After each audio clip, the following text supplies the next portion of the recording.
এই ଦୁନିଆରେ ଯିଏ ଜନ୍ମ ହୋଇଛି ତାର ମରିବା ସୁନିଶ୍ଚିତ। ଜନ୍ମ ଦେବା ଆଉ ଜୀବନ ନେବା ଭଗବାନଙ୍କ ହାତରେ ହିଁ ଅଛି। ମୃତ୍ୟୁର କୌଣସି ଭରସା ନାହିଁ। କେବେ, କେଉଁଠି ଏବଂ କେମିତି ଆସିଯିବ କେହି ଜାଣନ୍ତିନି। କୁହନ୍ତି ଯାହା ମୃତ୍ୟୁ ଯୋଉଠି ଲେଖା ଅଛି ସେ ସେଇ ଜାଗାରେ ହିଁ ମୃତ୍ୟୁବରଣ କରିବ।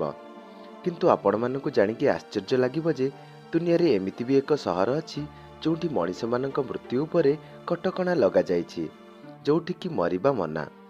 ଏହା ଶୁଣିବାକୁ ବହୁତ ଅଜୀବ ଲାଗୁଥିବ, କିନ୍ତୁ ଏହା ହିଁ ସତ୍ୟ। ନରୱେର ଲଙ୍ଗେରୱେନ୍ ସହରରେ ଏକ ପ୍ରତିବନ୍ଧକ ଲଗାଯାଇଅଛି।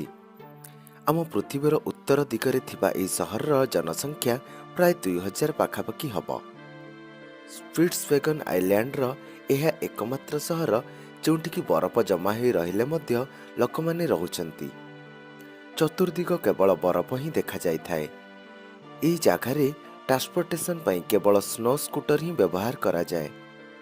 ଏହି ସହରରେ ବର୍ଷରେ 4 ମାସ ସୂର୍ଯ୍ୟ ଉଦୟ ହୁଏ ନାହିଁ ଏବଂ 24 ଘଣ୍ଟା ରାତି ହିଁ ରୁହେ ଏବଂ ବର୍ଷର 5 ମାସ ସୂର୍ଯ୍ୟ ଅସ୍ତ ହିଁ ହୁଏ ନାହିଁ। ସବୁଠୁ ଚକିତ କରିବା ବିଷୟ ହେଲା ଏହି ଜାଗାରେ କାହାକୁ ବି ମରିବା ମନା। ଏହି ସହରର ଏକ ଛୋଟ ଶ୍ମଶାନ ଅଛି ଯେଉଁଠିକି 17 ବର୍ଷ ମଧ୍ୟରେ କାହାକୁ ବି ପତାଯାଇ ନାହିଁ। ଏହି ଜାଗାରେ ଅତ୍ୟଧିକ ବରଫ ଥିବା ଯୋଗୁଁ ମୃତ ଶରୀରଗୁଡ଼ିକ ସତେଜ ହୋଇ ପଡ଼ି ରହିଥାଏ। 23 ବର୍ଷ ପୂର୍ବରୁ ବୈଜ୍ଞାନିକମାନେ ଏହି ସ୍ଥାନରୁ ଗୋଟିଏ ମୃତ ଶରୀରର ଟିସ୍ୟୁ ସାମ୍ପଲ ନେଇଥିଲେ ଯେଉଁଠିକି ଇନଫ୍ଲୁଏଞ୍ଜାର ଭାଇରସ୍ ମିଳିଥିଲା। ଏହି କାରଣ ଯୋଗୁଁ ଯଦି ଏହି ଜାଗାରେ କିଏ ବି ଗମ୍ଭୀର ରୂପରେ ଅସୁସ୍ଥ କିମ୍ବା ମୃତ୍ୟୁବରଣ କରିବାର ସମ୍ଭାବନା ଦେଖାଯାଏ ତାହେଲେ ତାକୁ ପ୍ଲେନ୍ରେ ବସାଇ ନରୱେର ଏକ ଅନ୍ୟ ସ୍ଥାନକୁ ପଠାଯାଏ। ଏହି ଜାଗାରେ ପୋଲାର ବିୟର ପ୍ରବଳ ଦେଖାଯାଇଥାନ୍ତି। ଏହି ଜାଗାରେ ରହୁଥିବା ଲୋକ ଟୁରିଷ୍ଟ କିମ୍ବା ବୈଜ୍ଞାନିକ ହିଁ ଅଟନ୍ତି। ଏହି ସ୍ଥାନରେ ସବୁବେଳେ ପୋଲାର ବିୟର ଆକ୍ରମଣର ଭୟ ରହିଥାଏ। ସେଇଥିପାଇଁ ସମସ୍ତେ ହାଇ ପାୱାର ରାଇଫଲ ରଖିଥାନ୍ତି। ସେଠାରେ ରହୁଥିବା ପୋଲାର ବିୟରଙ୍କ ସଂଖ୍ୟା ପ୍ରାୟ 3000 ହେବ। ଏମିତି ବି ଏକ ସହର ଯେଉଁଠିକି କଥା କହିବା ମନା। କିଛି ମିନିଟ୍ ପାଇଁ ଚୁପ୍ ରହିବା କେତେ କଷ୍ଟ ହୋଇଥାଏ ଟିକିଏ ଭାବନ୍ତୁ ତ। ଆପଣଙ୍କୁ ପୁରା ଦିନ ଚୁପ୍ ରହିବାକୁ କୁହାଯାଏ, ତେବେ ଆପଣ କ'ଣ କରିବେ? କୁଆଡ଼େ ବି ବୁଲିବାକୁ ମନା କରାଯାଏ, ତେବେ କ'ଣ କରିବେ?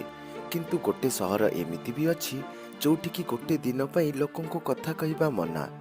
ସେଠାରେ ଏହା ଏକ ପରମ୍ପରା ରୂପେ ପାଳନ କରାଯାଏ ଏବଂ ପୁରା ସହର ଏହି ପରମ୍ପରାକୁ ପାଳନ କରନ୍ତି। ଏହି ସହରରେ ବର୍ଷରେ ଥରେ ଏହାକୁ ଶାନ୍ତିର ଦିନ ଭାବରେ ପାଳନ କରାଯାଏ। ଇଣ୍ଡୋନେସିଆର ଏକ ସୁନ୍ଦର ସହର ବାଲିରେ ଏକ ପ୍ରଥା ଅଛି ଯାହାକୁ ନ୍ୟଫି କୁହାଯାଏ। ଏହାକୁ ଇଂରାଜୀରେ ଦ ଡେ ଅଫ୍ ସାଇଲେନ୍ସ ବୋଲି ମଧ୍ୟ କୁହାଯାଏ। ସାଙ୍ଗମାନେ, ଆପଣ ଜାଣିଲେ ଆଶ୍ଚର୍ଯ୍ୟ ହେବେ ଯେ ଏହା ଏକ ହିନ୍ଦୁ ପର୍ବ ଅଟେ। ବାଲିର ଲୋକମାନେ ଏହି ଦିନରେ ଶାନ୍ତିରେ ବେଶୀ ଧ୍ୟାନ କରନ୍ତି। ନ୍ୟତିର ଦିନରେ କେହି କାହା ସହ ବାର୍ତ୍ତାଳାପ କରନ୍ତିନି। ଏମର୍ଜେନ୍ସି ସେବାକୁ ଛାଡ଼ିଦେଲେ ବଜାର ଏବଂ ପରିବହନ ସେବା ବନ୍ଦ ରହେ। କିଛି ଲୋକ ଦିନସାରା ମଧ୍ୟ ବ୍ରତ ରଖିଥାନ୍ତି। ଏହି ଦିନର ମୁଖ୍ୟ ପ୍ରତିବନ୍ଧକ ନିଆଁ ଜାଳିବା ଉପରେ ଲାଗିଥାଏ।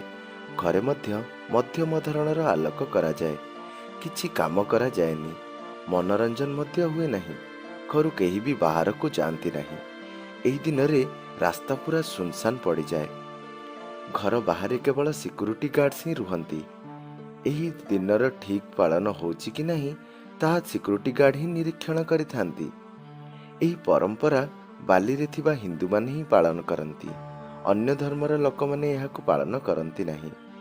ନ୍ୟତି ପରେ ପରେ ପୁଣି ଲୋକମାନେ ନିଜ କାମରେ ଲାଗିପଡ଼ନ୍ତି। ସାଙ୍ଗମାନେ, ଯଦି ଆପଣମାନଙ୍କୁ ଆମ ଭିଡ଼ିଓ ଭଲ ଲାଗୁଥିବ ତେବେ ଚ୍ୟାନେଲକୁ ସବସ୍କ୍ରାଇବ୍ ଏବଂ ଭିଡ଼ିଓକୁ ସେୟାର କରିବାକୁ ଭୁଲିବେନି। ନମସ୍କାର।